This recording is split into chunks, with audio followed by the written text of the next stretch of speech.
ito ay rated SPG, striktong patnubay at gabay ng magulang ang kailangan. Sa sobrang kamalasan at kapalpakan nga ni Olga ay pati ang pagpaslang niya kay Don Julio ay sumablay pa.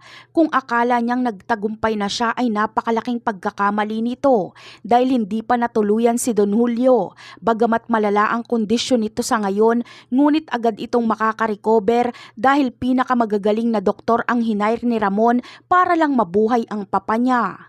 Kaya naman, sa oras na magising nga si Don Julio ay siguradong tapos na ang maliligayang araw ni Olga.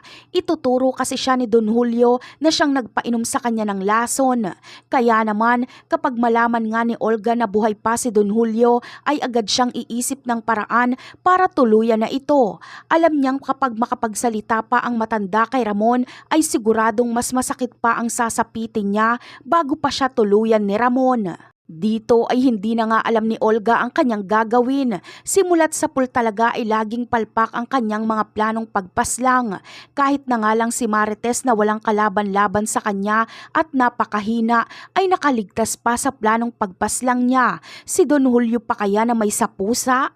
Sa kabilang banda naman, maging si David ay kinakabahan na din. Bagamat natuwa siya dahil unti-unti nang mauubos sa mga Montenegro, ay malaki pa rin ang tsansang pagmalaman ni Ramon na may kinalaman si Olga sa planong pagpaslang kay Don Julio ay baka pati ang pagpapanggap ni David bilang tanggol ay paimbestigahan din ni Ramon.